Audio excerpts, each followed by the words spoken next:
So, good afternoon, everybody. I will continue on the lecture about international migration, but I just wanted to highlight something that I sent to you by email.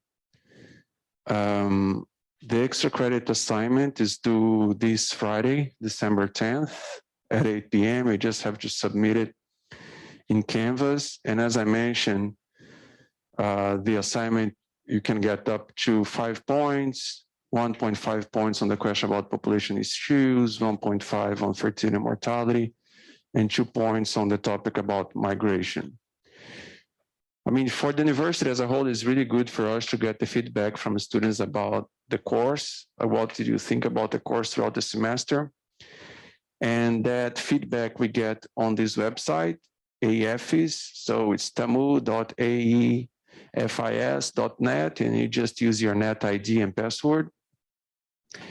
And so far, only 11 out of 57 students answered this course evaluation. It's completely anonymous, so I don't know anyone who answered or not. I don't know their answers. And what I suggested is that if we get at least 50 people answering this questionnaire here, I will increase the maximum possible points in the extra credit assignment from 5 to 10. The deadline, the university deadline to submit this, the course evaluation is now this Thursday, December 9th, so 2 days from now. So if you have GroupMe or anything and you get in touch with your colleagues, just encourage them to answer. And then you will not receive automatically points for the extra credit assignment, but you can get, instead of 5, up to 10 points here, which is pretty much a letter grade change on your final grade for this, this course, okay? And one thing that I mentioned throughout this class, we finished here on slide 54, and I will continue on the undocumented immigrants. At the end of this lecture, there is like a series of references that I use throughout it. And one of them is this report, The Integration of Immigrants into the American Society. This report here from 2015 has a shorter version from 2016 that's also listed here. But the 2015, if you just Google the integration of immigrants into American society, you're gonna get into this website here. So that's a report that was funded by the National Academies of Science. So a lot of sociologists, demographers, economists, they joined together and did this report on integration of immigrants into the American society. So it's hundreds of pages, but each chapter focuses on one topic of integration: socioeconomic, residential, educational, and so on, cultural. And you can download this report for free on this website, okay? So I just wanted to highlight that. Good. Any questions? All good? So we will continue today on this topic about undocumented immigrants, and then I will tie it to the following subsections of this lecture. Usually, international migrants in the US are categorized as either being documented or undocumented immigrants.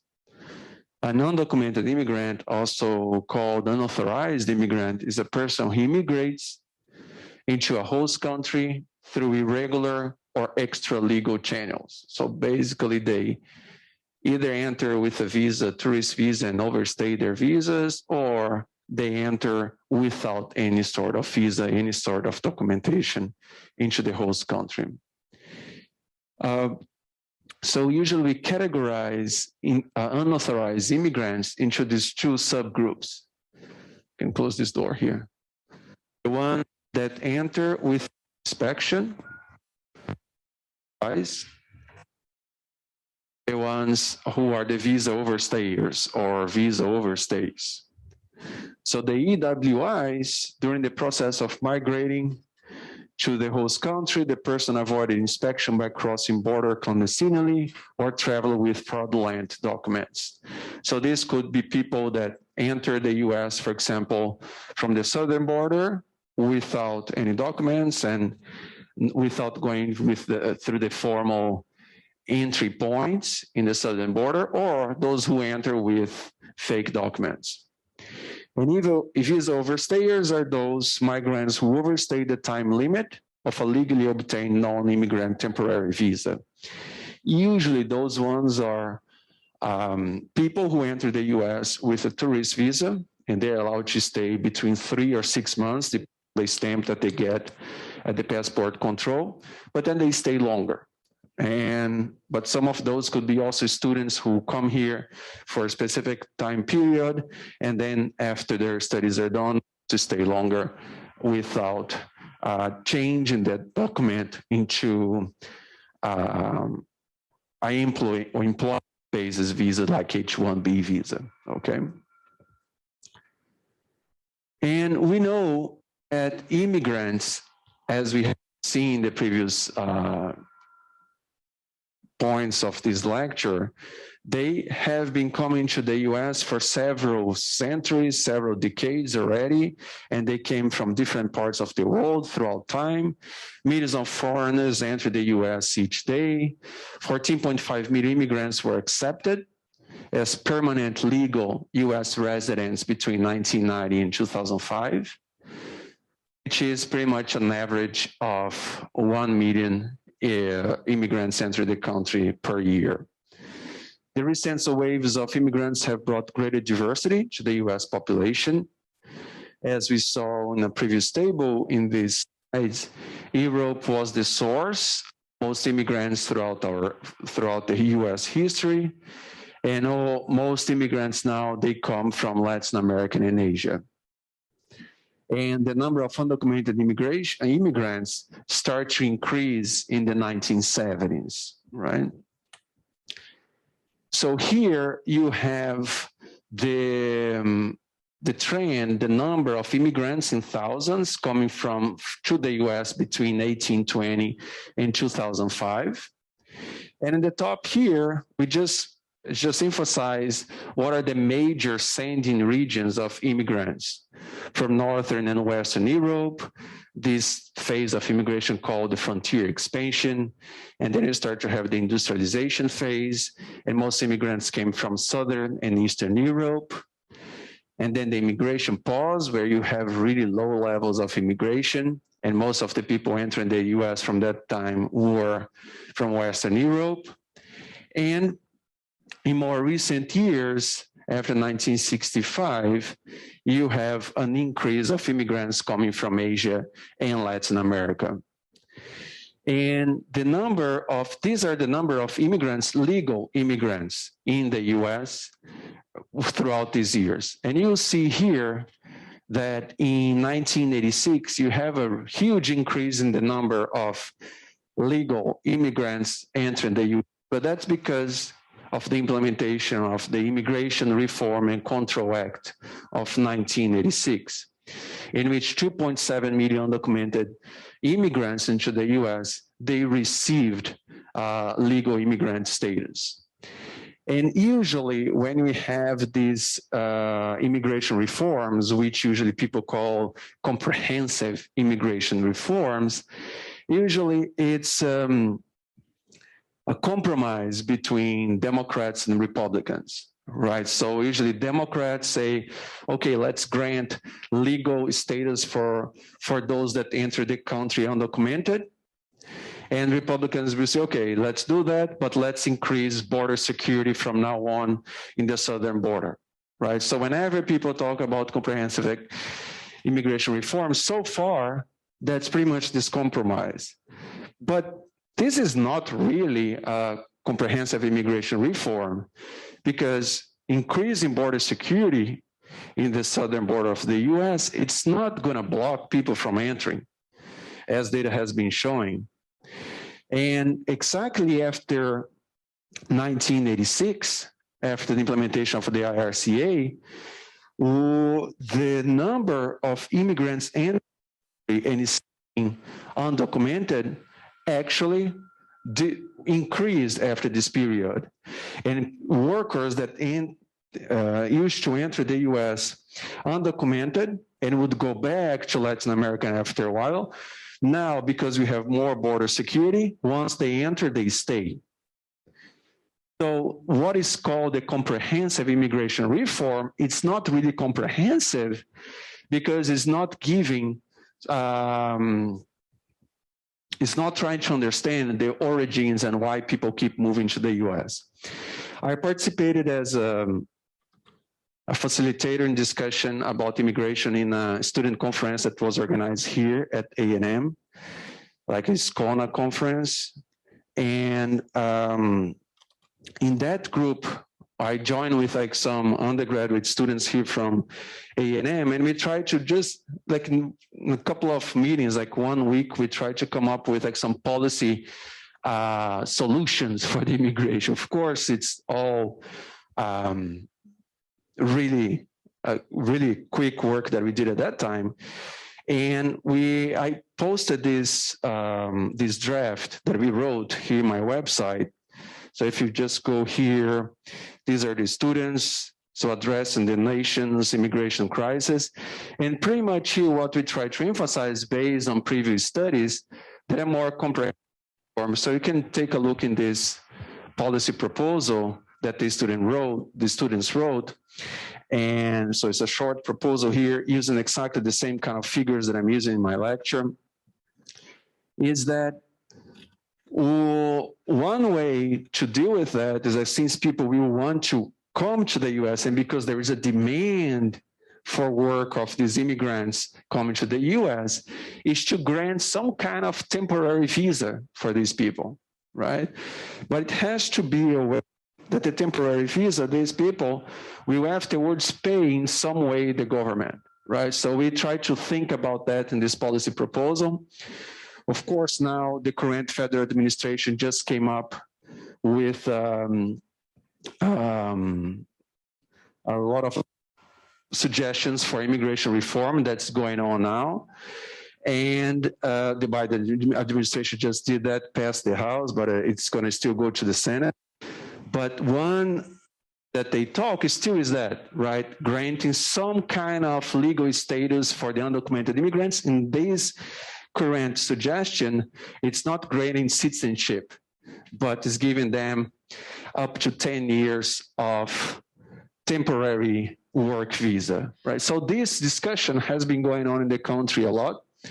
In our case, we try to say, okay, we should grant some kind of temporary visa, and these people could come and they should participate in workshops, in training, so their skills would increase, and that would be good to the US labor market in the long term. So this discussion in which we try to go beyond just granting citizenship and increasing border security in the southern border has to be done in the country. So we actually have to go through a real comprehensive immigration reform. And these previous ones were actually not that comprehensive because it's just this simple compromise between Democrats and Republicans, right? But since now, because I even are against immigration, even that kind of compromise that was reached some decades ago becomes even harder to be reached, okay? So one thing that recent Douglas Massey in some recent papers have been showing is that the number of undocumented immigrants did not decrease after the increase of border security in the southern border. And he goes back to history to analyze this Bracero program that existed in the US. So this was a temporary labor program that admitted short-term foreign workers in the country. It was created in 1942, expanded in the second half of the 50s, and terminated in 68. So at that time, workers from Mexico would come to the US, work temporarily here in the US, and then would go back. But then there were a lot of discussions that these workers were exploited by their employers by giving really low earnings and really bad conditions where they were living. So the American government, instead of trying to deal with those low earnings and the really bad conditions in which these temporary workers were living, the US simply said, okay, let's stop with the program. All right, so instead of trying to deal with the issues, they stopped the program. And one of the advocates to improve the program was Cesar Chavez. I don't know if you had gone to the campus in UT Austin. There is a statue there of Cesar Chavez. One of the major streets in Austin is Cesar Chavez. It's exactly that activist that was trying to improve the quality of life of these immigrants.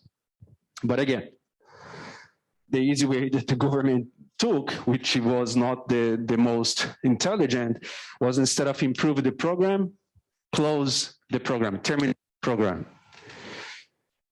You have this history of immigrants coming to the country, right? Coming to the country as temporary workers, they will stay here for a while and go back.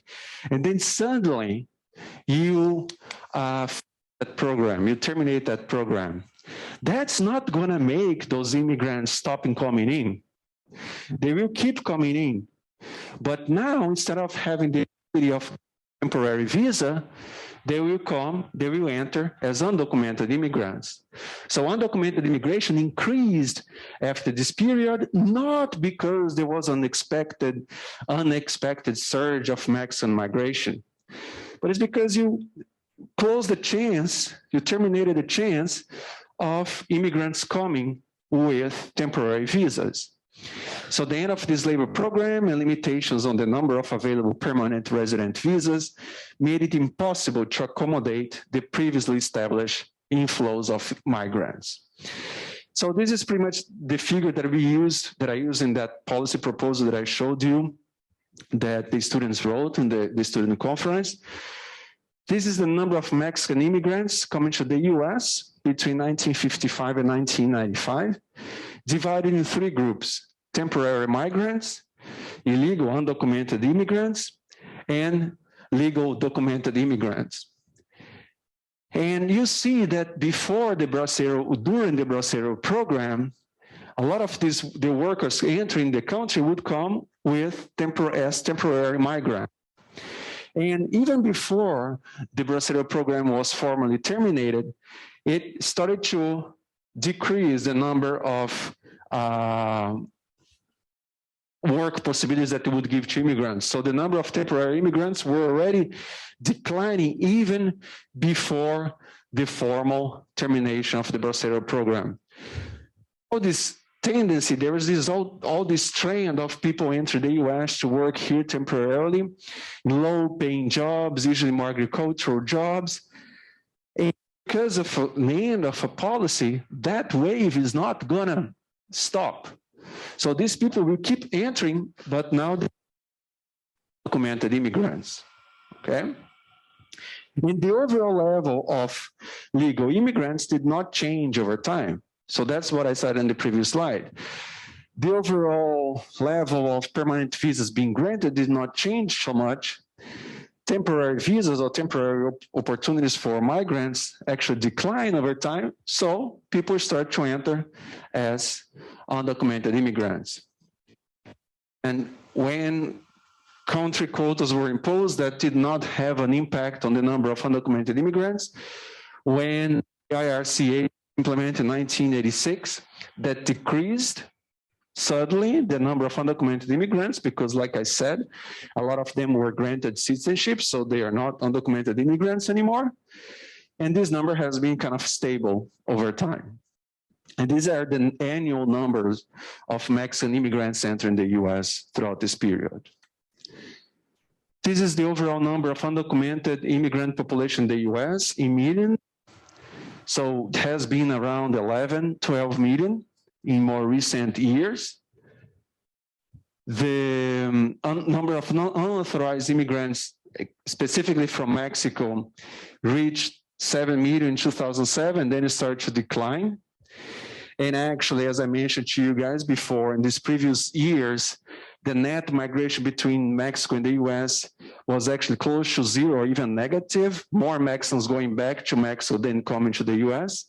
Now, during the pandemic, that dynamic might have changed because Mexico was hit a lot by the pandemic in terms of their economic opportunities. So more people tried to enter the US, but the US also blocking the border. People enter as undocumented. Jose? What is the information or the data for unauthorized immigration? Usually is from the border security agents, the border security agencies. It's a really difficult way to get that information. So the American Community Survey does not get information about undocumented status. It's only about citizenship. All these government surveys do not get that. So usually this number is estimated based on the encounters of border security agents in the southern border with people entering the US. But these are all estimates, right? Because they capture some people in the southern border, but a lot of the other people also pass through and are not captured. So these are all based on estimates. Another method was developed by Jeffrey Passell. He's a researcher based at the Pew Research Center. He kind of estimate based on the current population right now in the US, based on fertility, mortality, and migration. He projects the population to the future.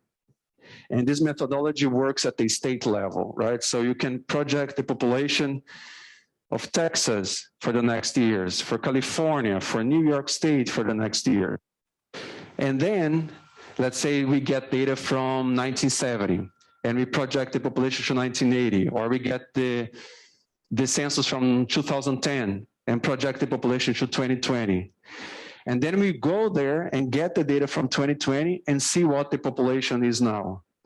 That difference, that residual, you assume that's the number of undocumented immigrants that entered that specific state. But that's also a rough estimate because your projection methodology could have some problems, could have some mistakes. But usually if we are doing projection at the state level, they're more reliable, right?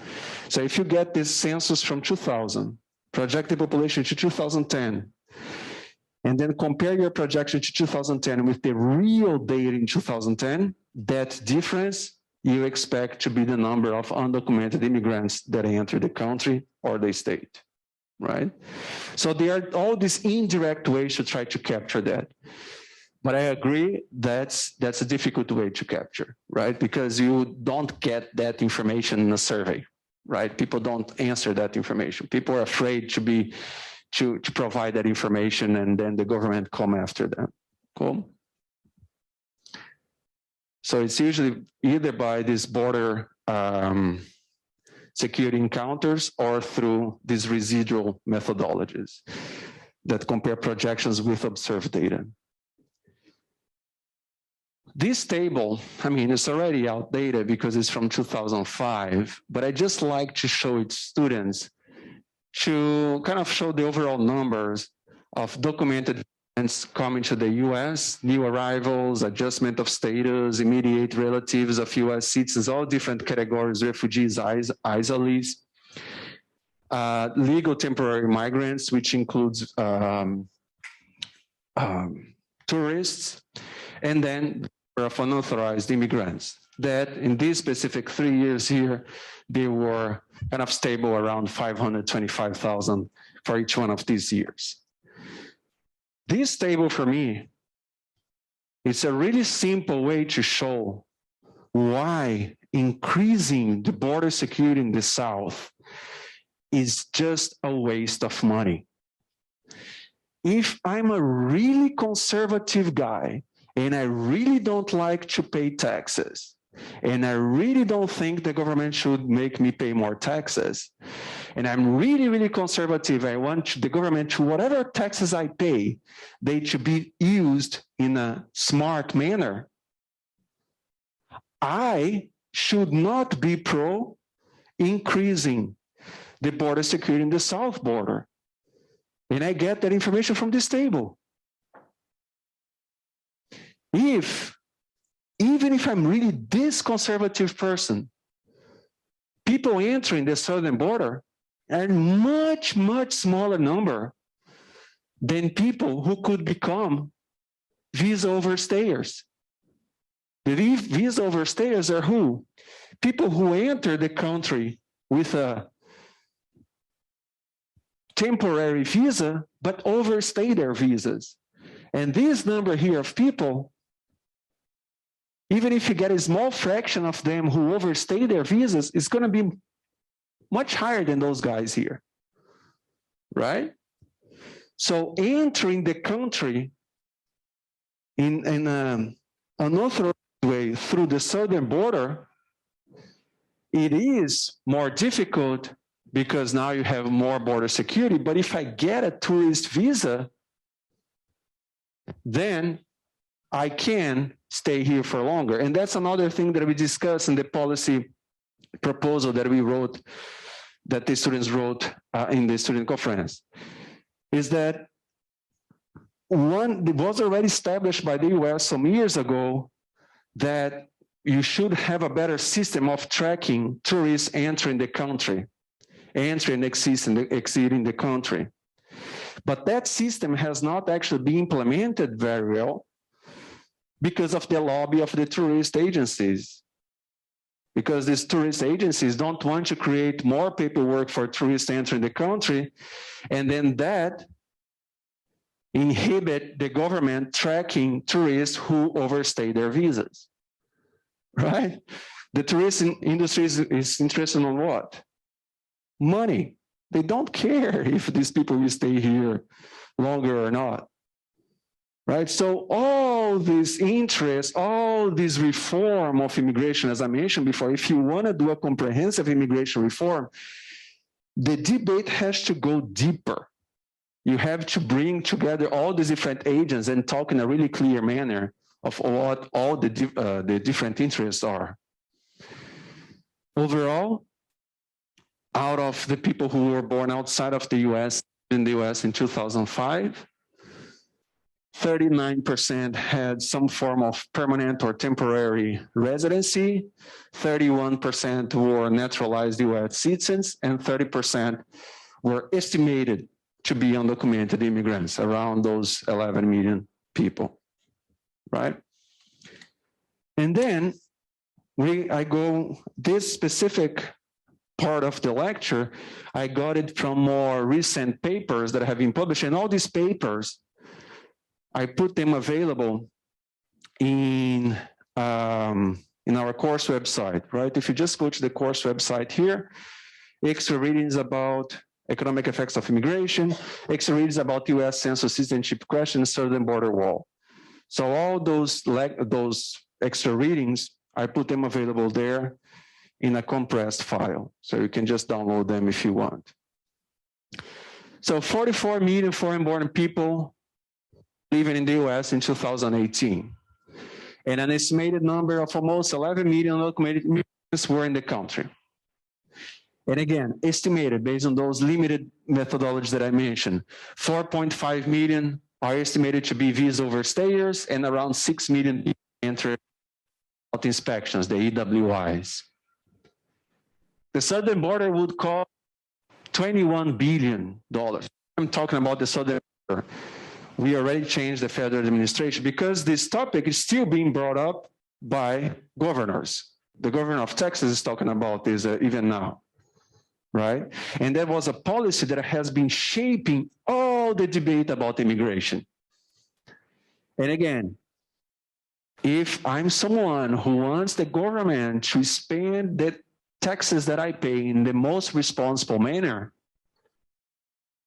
this is not a smart way to spend my money.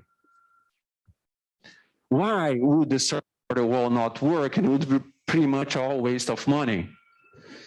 This is based on historical evidence. These authors point out this in these articles, because most of the immigrants entering the country right now are visa holders, not EWIs.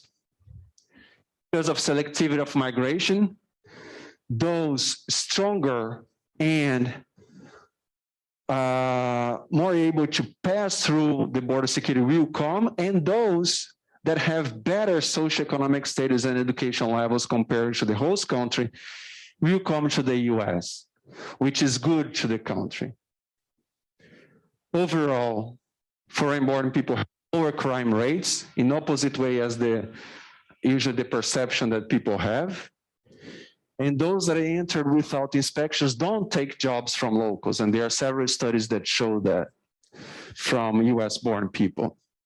So in terms of historical evidence, virtually all the famous walls in the world do not work.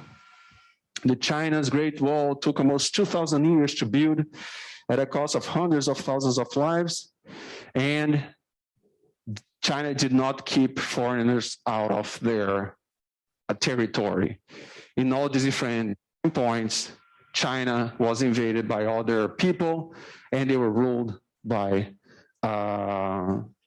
they entered China even with all the Great Wall being built 2,000 years ago. And they provide, Poston has also some other papers that he provides several other historical evidence for walls that were built around the world throughout history, including, for example, the Berlin Wall. Visa overstayers. The majority of undocumented immigrants enter the country with a valid visa. They overstay the time limit.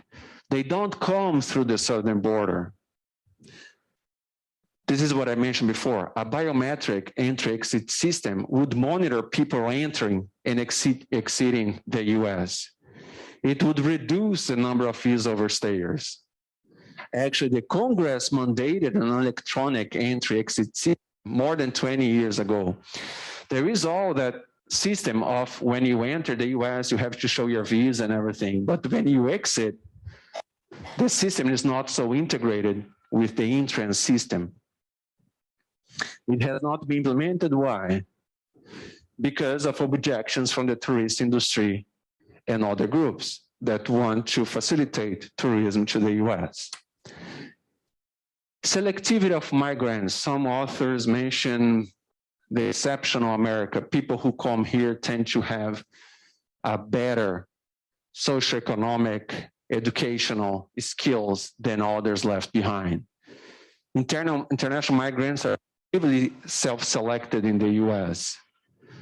They're usually more highly economic motivated than the average population left behind in their home countries.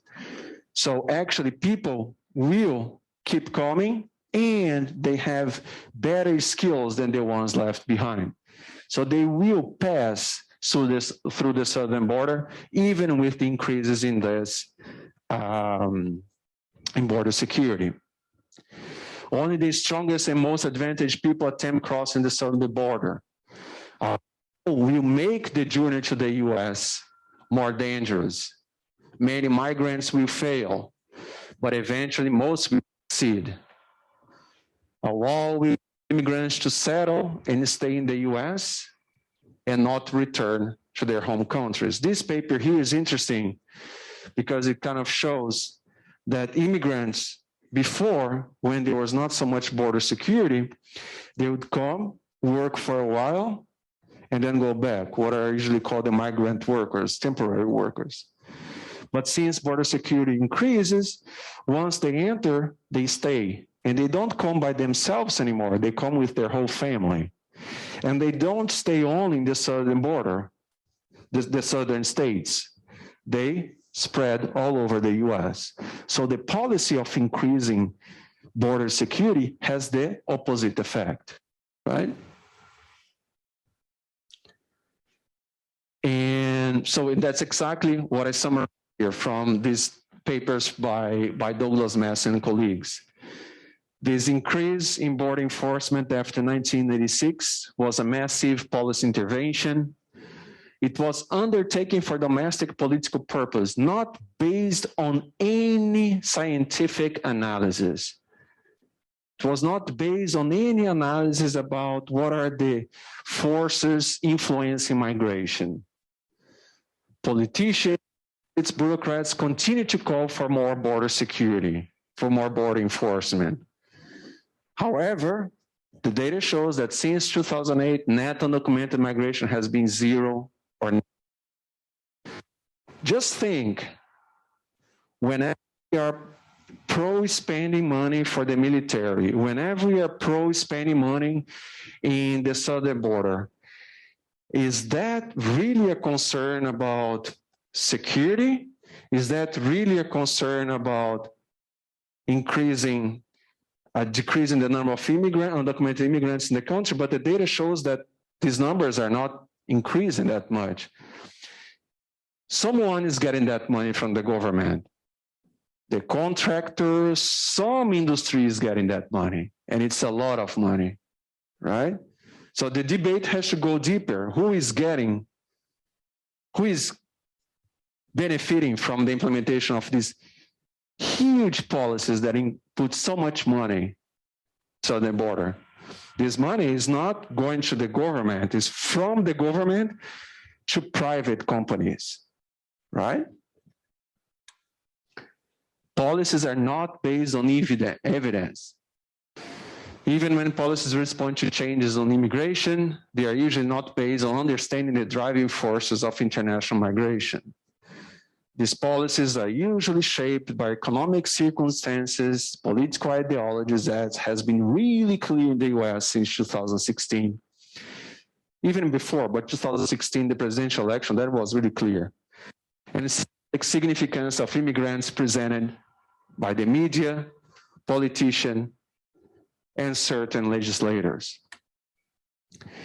And again, trying to summarize those findings of these papers by Massey, how increasing border security has the opposite effect of what actually was intended. Restrictions on work permits turn legal migrants into unauthorized migrants. Remember, right? The Bracero program was an example. However, family preference systems prevail, which encourage non-workers to migrate. So before, it was only the worker, usually the male worker would go back, but now border security increase, the whole family comes. Increasing border control affects the behavior of unauthorized migration from Mexico to the US.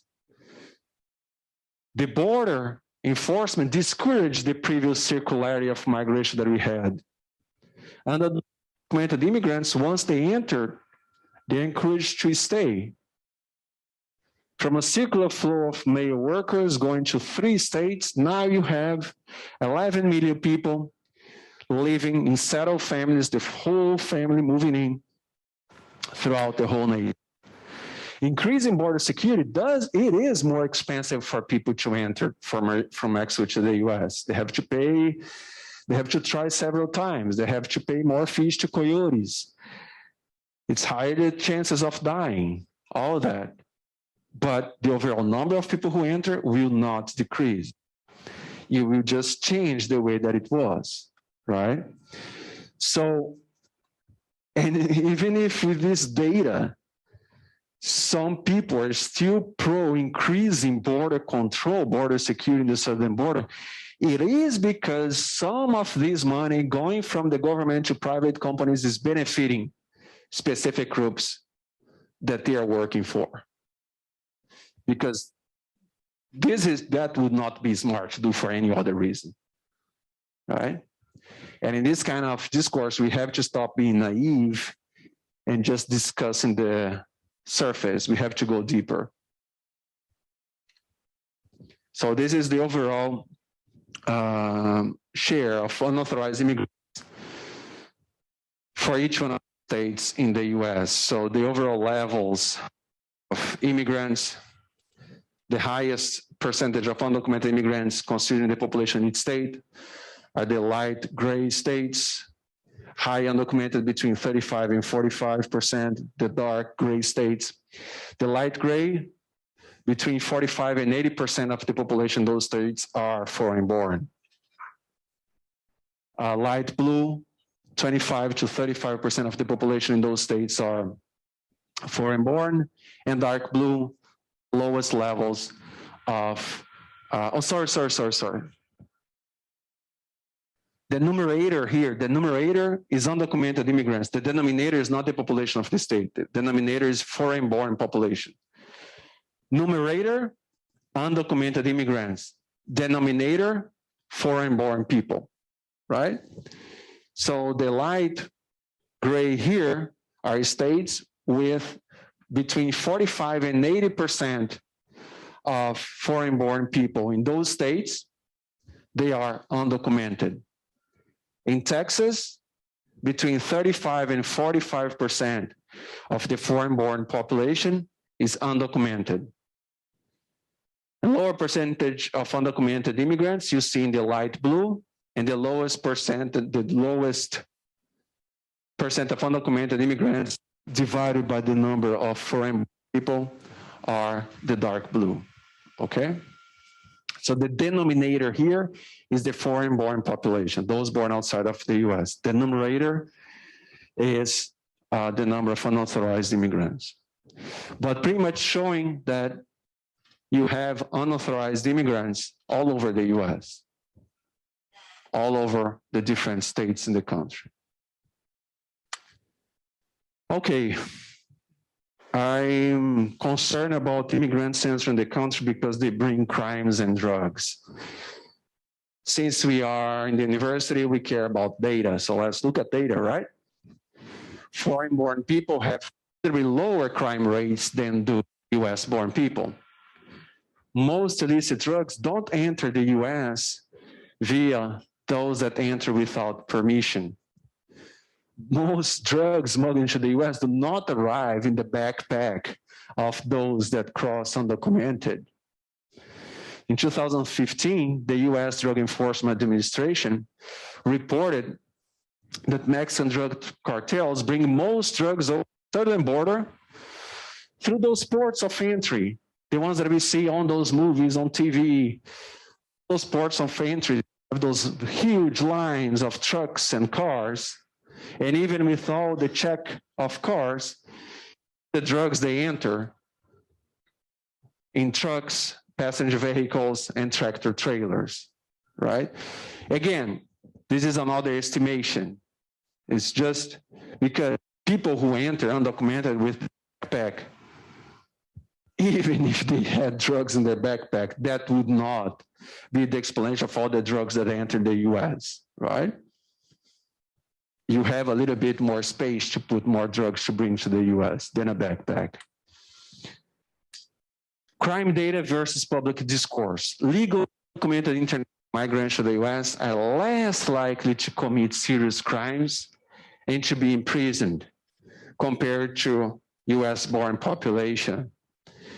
Yet, immigrants have been perceived as a threat in public discourse.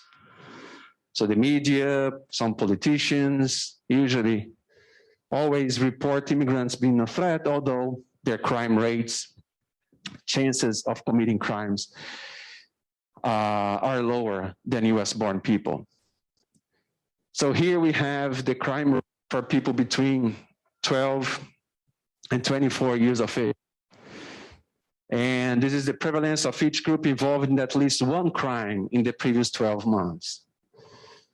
And we see that US-born people, the native-born, have higher rates of committing at least one crime in the previous 12 months for all these age groups, higher than first-generation immigrants. What is the first generation? Those born outside. That's me, born outside of the US. So you guys who were born here in the US, if you compare the chances, my age and yours, to commit crimes, you are more likely to commit crimes than me. What about my children, second generation? Those born in the US, but with a parent born outside. My children are more likely to commit crimes than me. Whenever someone in the US, they are more likely to commit crimes than someone who was born outside and came to the US. Those people that come to the US are positively selected. Positively selected, as we mentioned before, have usually higher socioeconomic, educational levels compared to the population of origin, and are less likely to commit crimes, right? Foreign-born people are more careful on a daily basis when they drive, when they leave, who they talk to, engage in any kind of association relationship than US-born people, right? And that reflects on the crime rates. Public attitudes and perceptions toward immigration and questions about the social and economic impacts of immigration are linked. So if I receive all the information about immigrants from specific media sources that are anti-immigration, have an anti-immigration view, I will tend to say that immigrants are competing for jobs with low-skilled US-born people. If I get my information about immigrants from media sources that are more pro-immigration, I will tend to think that immigrants do not compete for jobs with low-skilled US-born people. So that's what this sentence is saying, that my perceptions of how I think about immigrants, it's really related to whether I think that they are hurting the labor outcomes of US-born people. But we don't care about perceptions. We can study perceptions. But as policymakers, as scientists, we do not take actions based on perceptions. We try to understand the perceptions of people, but we take actions based on science. The fortunes of immigrants and their effects on the economy, political system, schools, and society shape public opinion on additional immigration. So if in specific areas you start to see more competition for jobs, and in those areas you have more immigrants coming in, some people can have negative perceptions. On the other hand, if you live in an area with more immigrants, you socialize with them in a more daily basis, so you tend to accept more immigrants. The public discourse typically links undocumented immigrants to terrorism. But if you look at the terrorist attacks that happen in the US, they have not been committed by undocumented immigrants. When I work at the RAND Corporation, this research institute based in LA, I got this table here from Scott Savitz. He's a researcher at the RAND Corporation. And he shows who committed these acts of terrorism in the US, data that he compiled back in 2006. World Trade Center attackers, Oklahoma City bomber, FX attacker, would-be NYC subway bombers, Times Square bomber, all these ones are people who entered with lawful documents or were residents in the US. These people here tried to enter the US carrying concealed explosives. So they were in the airplane trying to enter the US with Millennium bomber, shoe bomber, explosive bomber, underwear bomber. All of them entered the airplane, why? Because they had a visa, right? So they were not undocumented, they had a visa that let them enter in that airplane. Some of the 9/11 hijackers, they were visa overstayers. They either entered, some of them entered with a tourist visa and overstayed. And all these terrorist attacks here were committed by people who entered the country undocumented. Zero, nothing, none. No terrorist attack has been committed by undocumented immigrants. So the discourse that increasing the southern border will decrease the chance of terrorism because some sort of groups are coming through the southern border, data shows exactly the opposite, okay? Overall, the studies also that immigrants that enter without inspections don't take jobs from US-born people. EWIs don't take jobs from US-born Americans. Almost all those that enter without inspection perform work that Americans don't want to do. There is zero evidence that those that enter inspection harm or invest the environment or wages of local people. And I have added several extra readings in the course website, and also in the next section of this lecture that you can take a look at. And it's pretty much this link here, extra readings about economic effects of immigration, right? And also in the next section, the next slide that I will discuss here. About half of those that are undocumented pay taxes. It is possible to pay taxes in the US without a social security number. In 2015, for example, the IRS received more than 4 million tax returns from workers without a social security number.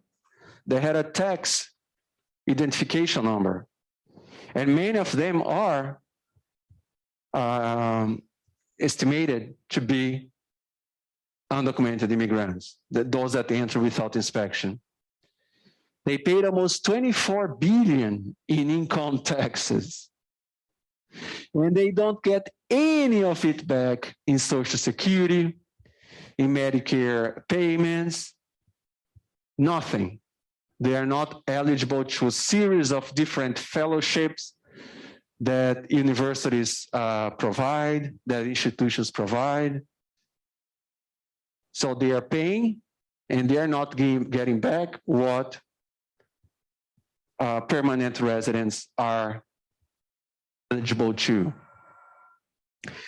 And then in this next section here, I will focus on exactly on the economic effects of immigration.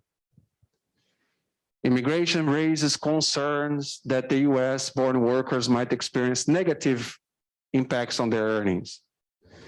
People think that US-born people who have lower levels of education, they might experience an increasing competition for low-paying jobs with undocumented immigrants and refugees that might make their earnings reduce or even lose their jobs.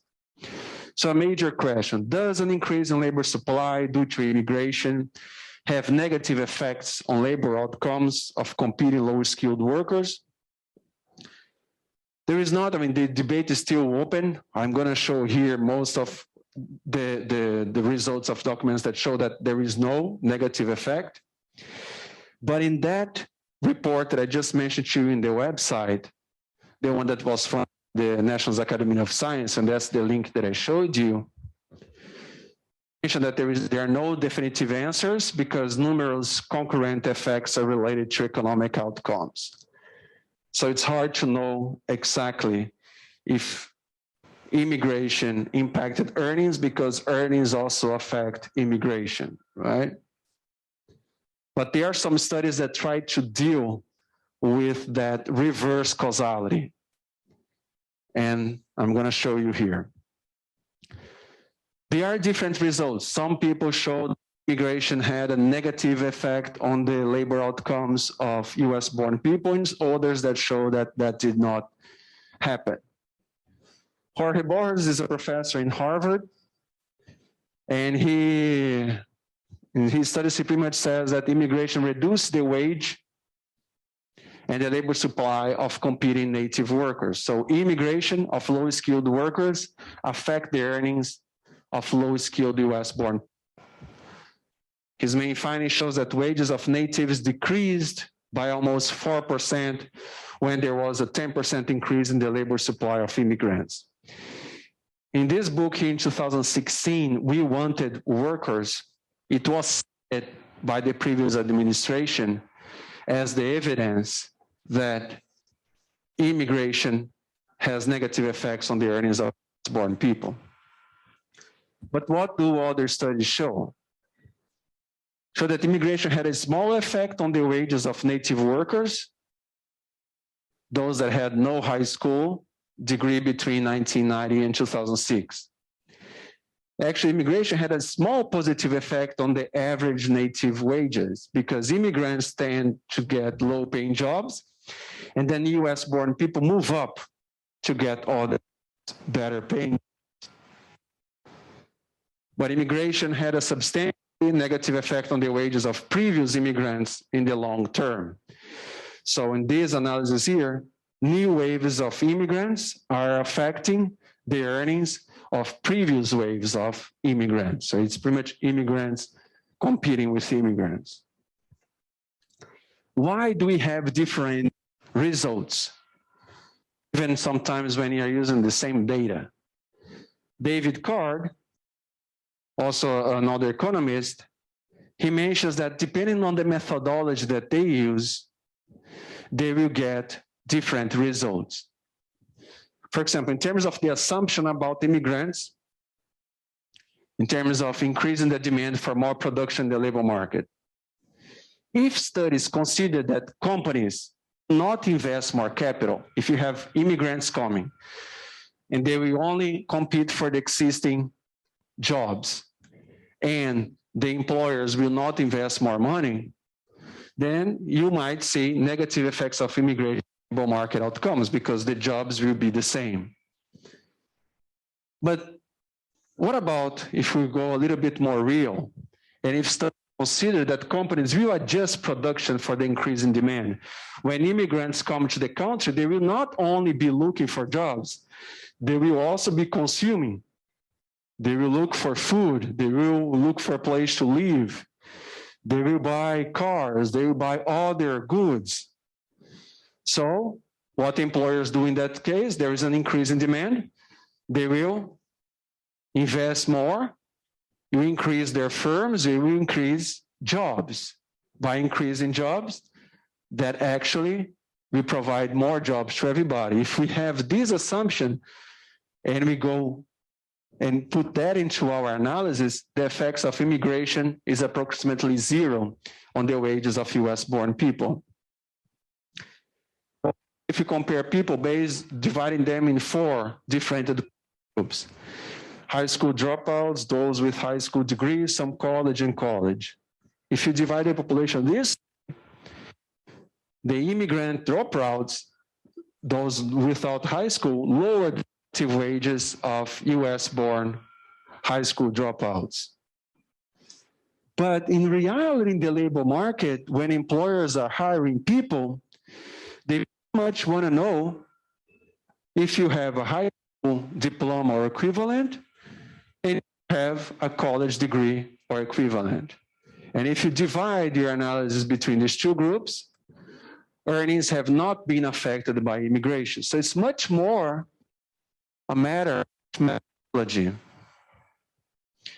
Immigrants and natives with low levels of education. If I assume that immigrants and natives with low levels of education have the same chances of getting a job in the US, I will see negative effects on the wages of US-born people. If I look at the reality that even those that are low skilled, the natives, they know more people, they have family, more family members living in the US, they have friends, they have more knowledge about jobs going on around that area, in other areas in the country. They know English better than low-skilled immigrants. They know English, they have broader social networks. So actually, when you have low-skilled immigrants getting the jobs of these low-skilled natives, what they're going to do is going to move on.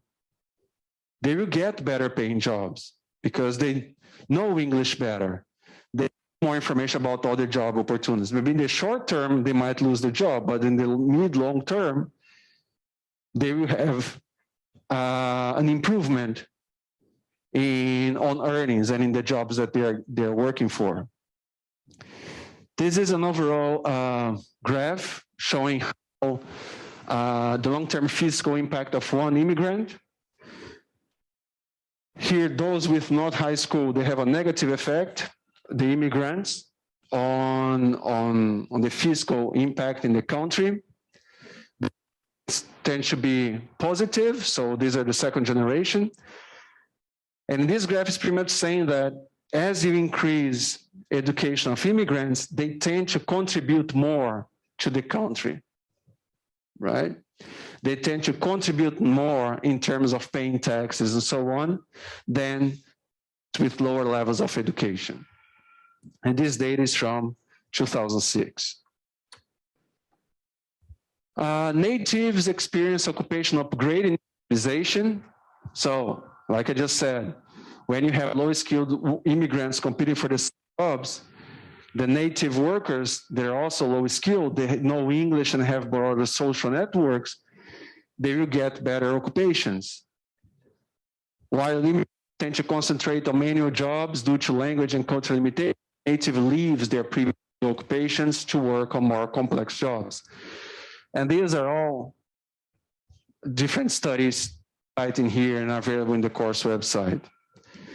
This pattern generates improvements in native wages and mobility without negative effects on employment for unskilled natives. Countries with large immigrant competition experience a move of native workers to more sophisticated skills. Exactly what I'm saying. They move on, they move up, which require higher education levels. Native engaged in entrepreneurial activities in response to larger immigration competition. Open immigration policies tend to generate better career opportunities for those in the country when combined with flexible labor markets. So models should take into account the skill of workers and to assess the effect of immigration on the wages of US-born workers. What does it mean? Have to take into account education, which is a proxy for skills, and capital means how much money employers invest in the labor market once there is an increase in immigration. A reduced form that takes into account only skills, does not take into account investment in the labor market by the employers, does not give the complete information about the wage effect of immigration. These partial estimates are only the effect of direct competition. But we know that the overall level of earnings is determined by indirect complementarities. That is exactly the increase in investment by employers because of the increase in demand for more products to be bought in the country. Immigration to the US had a modest negative long-run effect on real wages of the least educated natives. So, and the effect actually was in a range that zero was in the middle. So it's pretty much saying that this effect was not statistically significant if that range contains 0%. And then I just mentioned to you guys here before, these studies, there is no consensus because usually the levels of immigration affects labor market outcomes, affects earnings, but the levels of earnings in one area also explains the flows of immigrants to that area. So you have this reverse causality. So we have to find moments in our history that affected immigration and did not affect earnings.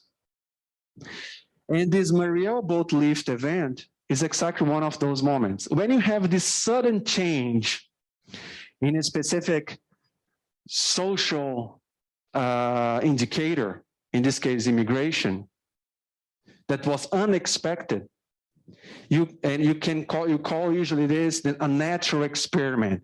It's a sudden change that a society experienced that it was not predicted to happen, and how that affects all the outcomes of the society. So earthquakes, you could also think about that. Hurricanes. In this case, the Mariel boat lift, what happened there? For a few months in 1980, a lot of Cubans wanted to come to the US, right? Because to look for better work opportunities and so on. So what Fidel Castro did? Okay, bye, go. Who wants to go, go. So for a few months, around 125,000, mostly low-skilled immigrants entered El Bay, Miami from Cuba. And then they would say, oh, no, we are not. So, hey, wait, don't send so many, right? It's all politics. But what happened in that action of releasing immigration from Cuba, from Fidel Castro, to come to the US. The workforce of Miami rose by 8% in a few months of 1980. So you have a huge increase of immigration, not because Miami had all these job opportunities that increased in those few months. No, it was a political decision from Fidel Castro. And then all these immigrants entered the country. And now you have an exogenous effect. You have this natural experiment, because now immigration is really going to affect labor market outcomes. It was not because an improvement in labor market outcomes that attracted more immigrants. No, you don't have that reverse causality in this case. The normal immigration to the US increases the nationwide workforce only by about 0.3% per year. In Miami, this few months, 8%. If immigrants compete with native, Miami in the 1980s is exactly where you should see native earnings to drop because of this competition. And this economist, Clemens, he pretty much used the same methodology that Jorge Borges used. Jorge Borges, the professor who said that immigration hurt the earnings of US-born, and the methodology of Ottaviano, Perry, David Card, and so on, that said that immigration does not hurt the labor outcomes of US-born people. So he used all these different methodologies using the same database to analyze this specific event. And this article here, this link, if you go there, it goes into this article, this one here. This is the article that I'm getting these graphs from this article here in my lecture. So Michael Clemens, the economist, who kind of like summarizes using the same data, different methodologies, right? And these graphs and he pretty much says that there is no evidence that immigrants hurt any American workers. And exactly a picture of the Cuban immigrants entering the US in 1980 in Miami. And these graphs here, we take some of them and analyze here now, go through with you, okay? Let's go. You can read the article there. In 1990, David Card found no evidence of wage or employment between Miami and other cities. This was true for workers even at the bottom of the skill ladder. The Mariel immigration had essentially no effect on the wages of employment outcomes of non-Cuban workers in the Miami labor market. And that's David Carter, professor at UC Berkeley. And Jorge Borges from Harvard found that influx of immigrants in Miami dramatically reduced the wages of native workers. Immigration critics argued that the debate was settled. Immigration hurts the labor market. Let's avoid immigrants to the country. And this is exactly that book cited by the previous administration. So let's go to the results of how Clemens tried to replicate the methodologies. Here are the earnings of people from the 70s until the early 90s. Overall levels, earnings of people in Miami, they were already declining even before that sudden surge of low-skilled Cuban immigrants in 1980 in the Mariel boat lift. There was already a decline, right? If the sudden increase of immigrants from Cuba, low-skilled, entering Miami at that time, affected the earnings of those that were already in Miami, what would you expect in this line here? You would expect that this line would become even more active, right? And what are these dotted line here? This is pretty much a confidence interval. These are all based on estimates, so I can make mistakes.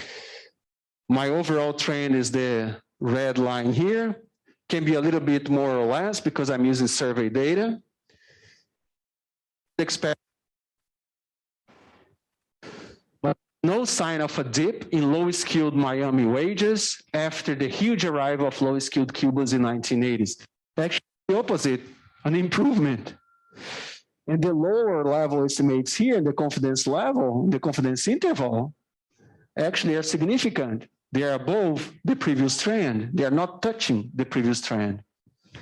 What is the group that being analyzed here? Low skilled wage earnings with high school or less. And this is data from 1983 to 1987, and using information of on average of 185 people a year between this period, 83 to 87. What about if you break it down for some males only, Hispanics only, non-Cubans? What happened to the earnings of the Hispanics, non-Cubans that were already in Miami after the arrival of Cubans? What about those in the prime ages, those ages that you have high earnings between 25 and 59? Had already a negative trend, did not decline, actually improve a little bit. In some cases, improve a little bit, but it's not statistically significant because it's touching the previous trend. Same thing here, did not decline. It actually improved a little. Same thing here, did not decline, actually improved a little. What is going on? The low-skilled immigrants are entering Miami, getting the low-paying jobs, and these people who were there are moving up in occupational scale, getting better jobs. And for each one of those here, you have the number of people on average that data from the population survey, around 89 people per year. In that period, 61 and 142 people. This one here, high school only and less than high school. High school only actually had a positive effect. The confidence interval is not touching the previous trend. Those with less than high school, if you say that those low-skilled Cubans are competing for jobs with those with less than high school, the negative trend remained the same. Sample size, 122, 63 observations per year. And then Clemens replicate the study by Borjas. Is this one here. And then is this subgroup, yeah, you had a negative effect, and whoopa, it declined. And the confidence interval is not touching the previous trend, so it had a negative effect. What is the subgroup that Borjas makes the case that should be the one compared and looking for when you had the inflow of Cubans? Are males, non-Hispanic, between 25 and 59, less than high school. So we do see a sign of a dip in skilled Miami wages for this subgroup here. And this subgroup here, when analyze this group, we are pretty much throwing away 91% of our data. 91% of our data. Now we have only 17 observations per year.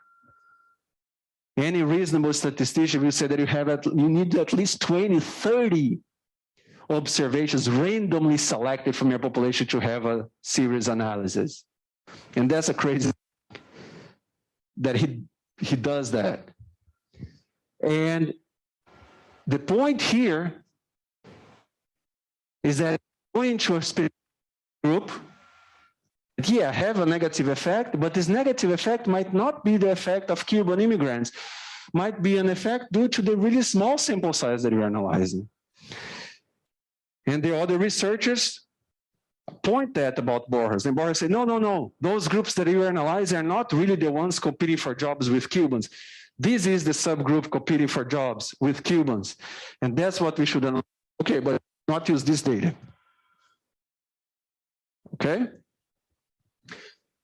So that's what we say, the debate is not settled. Jorge Borjas was part of that group that wrote that report, the integration of immigrants in the US. So I was one of the people who said that there was no settled debate there. But when you look at the methodology, when you look at the data,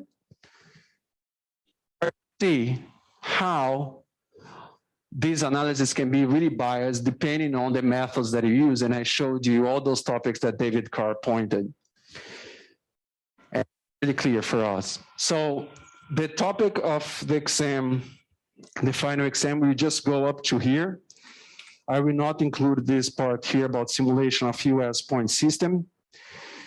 So the assignment is due this Friday, and it's going to be worth 5 points if less than 50 people answer the course evaluation. And if more than 50 people answer the course evaluation, it's going to be worth 10 points. And so far, we have only 11 out of 57 people answering the course evaluation. The course evaluation closes this Thursday before the deadline of the assignment. The exam, as you know, it's in the syllabus, and it's going to happen the same way as before. Don't have to come in person, can take on Canvas directly, and it's going to be on December 15. And the exam will be open from 8 a.m.